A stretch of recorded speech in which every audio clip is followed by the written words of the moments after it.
It's considered a financially conservative measure, and today lawmakers passed a substituted budget bill for the next fiscal year. However, it's not necessarily drawing the support of the governor's office. This was a very difficult bill to get through. But less than a week in session, lawmakers today passed Substitute Bill 33-37, otherwise known as the General Appropriations Act of 2016. Committee on Appropriations Chairman Vice Speaker B.J. Cruz. All of us would have loved to have spent $705 million for the operations of the government. But all of us together realized we had a statutory responsibility to address the deficit that the 5-year projection shows is going to carry at least for the next 4 or 5 years.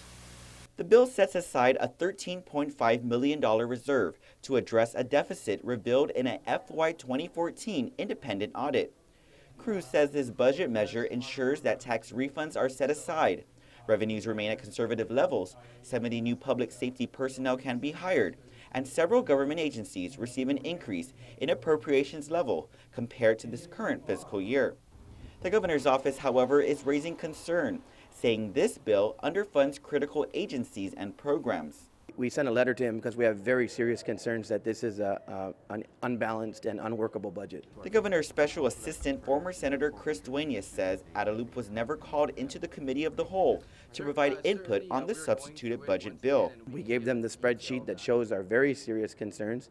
So we just want to make sure that this budget is thoroughly talked about before it's voted on. But if they vote on it and pass it as is, there will be significant impacts to our government services. The governor proposed amendments to the bill, he says, to fix any inadvertent job losses and cuts to improvement projects.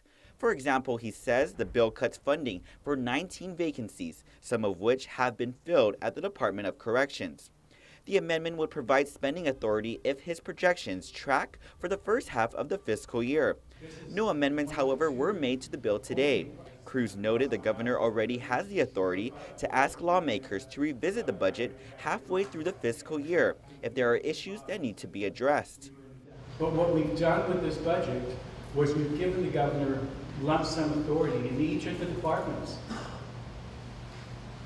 And he can meet the needs of his departments for the first 6 months, and actually we've anticipated for the entire year.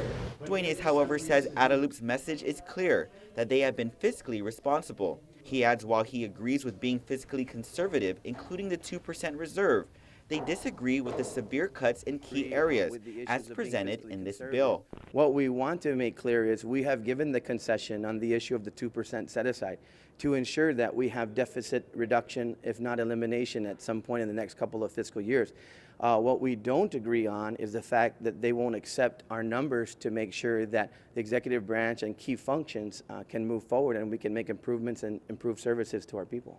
The substituted budget bill passed with a vote of 13 yes, 1 no vote by Senator Tony Atta, and 1 excused absence.